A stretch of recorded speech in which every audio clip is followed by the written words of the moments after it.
Sure. Our speaker today is Dr. Willmore. He's been with Arlington County Public Schools since 1995.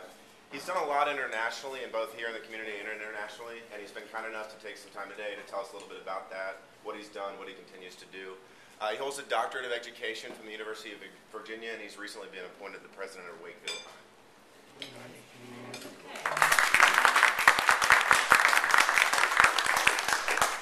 Good morning. First, I want to thank you for giving me the opportunity to meet with you this morning. One of my priorities coming in as principal at Wakefield is to do outreach with the community and build connections with community organizations. I know we've done some work at Wakefield with Rotary.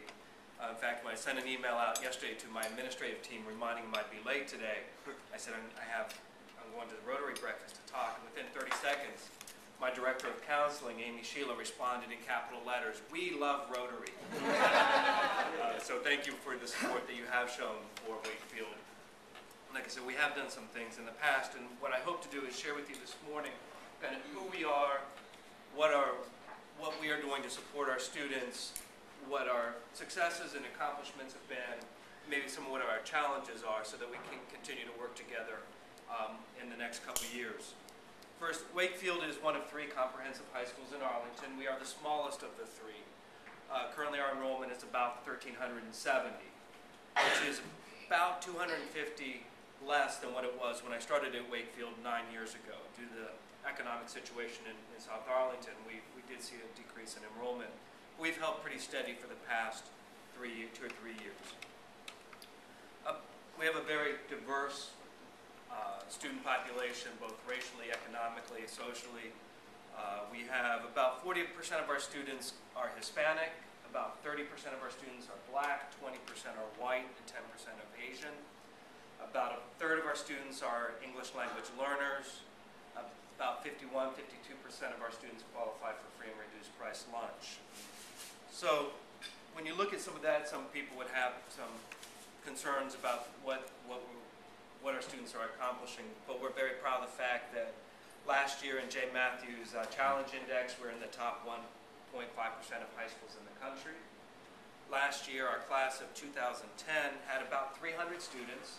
We earned over $5 million in scholarships, and were accepted at over 90 universities, including Ivy League. We're proud. One of our students turned down Harvard to go to Yale. We have state universities around the country and a couple universities in Europe. So we're very proud of what our students have been able to accomplish. What we're doing to help our students and some of the programs that we have in place is, first, when our students come in, in 9th grade, if you look around the country, 9th grade's a difficult year. The dropout rate, the attendance rate, failure rate, discipline rates are all higher for 9th grade around the country. So about 15 years ago now, Wakefield teachers decided to do something different. We call it a Foundation for Academic Excellence. And what it is, we put our 9th graders on teams of 6 teachers, 90 to 100 students, and there's one counselor, one administrator, and those students share those 6 teachers and spend 5 of their 7 periods with those teachers. They're in different locations around the building, so they're physically close together. It provides security for 9th graders when they come in, because they hear all kinds of horror stories about coming into high school. So it's a safer environment for them when they come in, but then it's also a nurturing environment as they progress through their 9th grade year. What's interesting to me is I've now done 8 graduation ceremonies at Wakefield, and every year the valedictorian has to make some comment about their 9th grade house.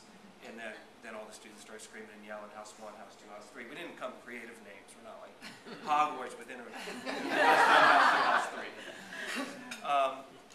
Another program that we have is what we call our senior project. And we are the only public high school in the DC area that requires a senior project as a graduation requirement.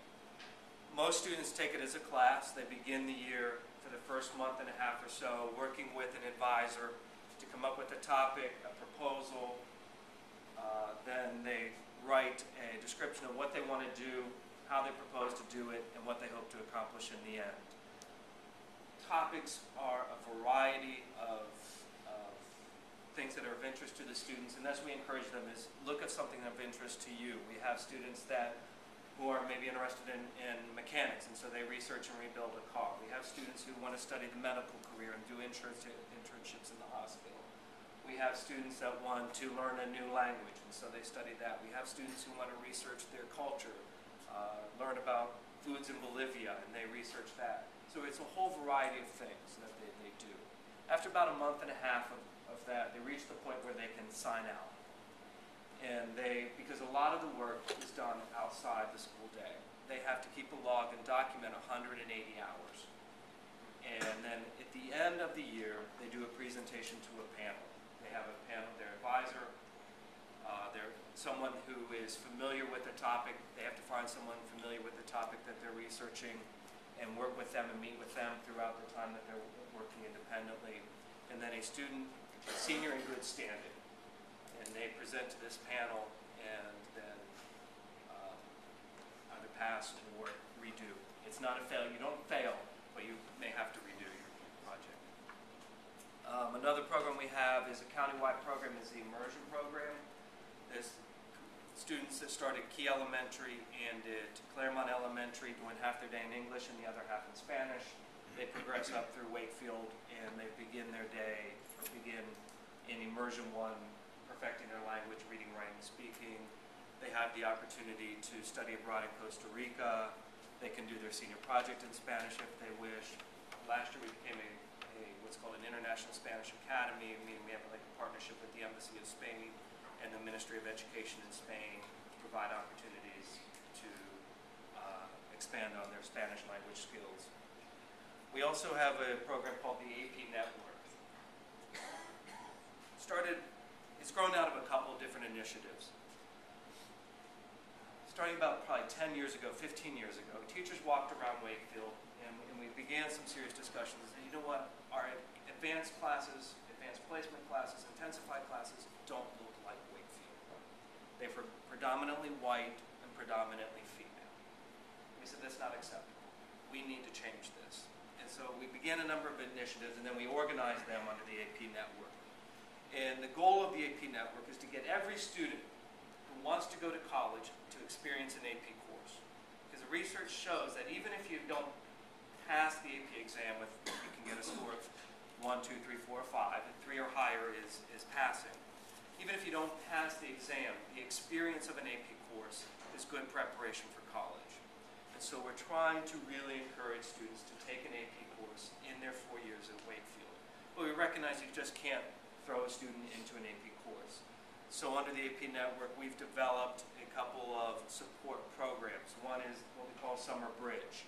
And students come in for a week in the summer and spend 4 hours a day for a week, the week before school begins, to get ready for an AP course. They get familiar with their textbook, they meet their teacher, but we also do study skills, research skills, honesty and integrity in research, how to use the library effectively. So we do some workshops with that.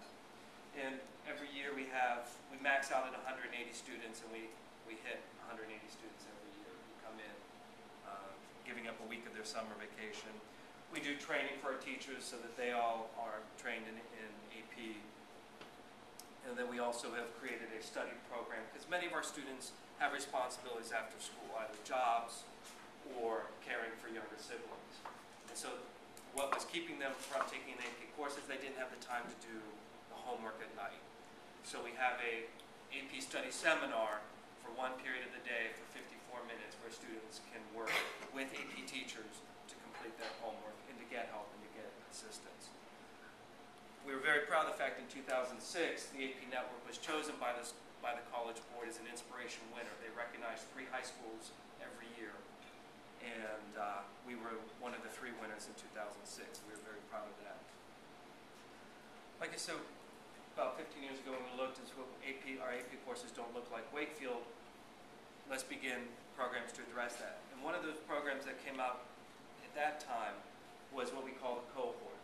And it is specifically targeting African American and Hispanic males, because they were the ones who were most unrepresented in those advanced placement courses. And so we began identifying young men in 9th grade and 10th grade. The criteria for admission to cohort is 9 weeks with no grade lower than a C. Once you meet that criteria, you're in cohort for 4 years. The cohort meets weekly. We provide them pizza. One of the local residents of South Arlington generously donates about $10,000 every year so we can buy pizza for them every week. And we do team building activities with them. They do college visits, resume building, resume writing, and then some serious conversations about what does it mean to be a black male or Hispanic male in this class and working with a teacher that may be different than me. And they have some really, really serious conversations. And we feel that the program has been successful. I can give you some data here.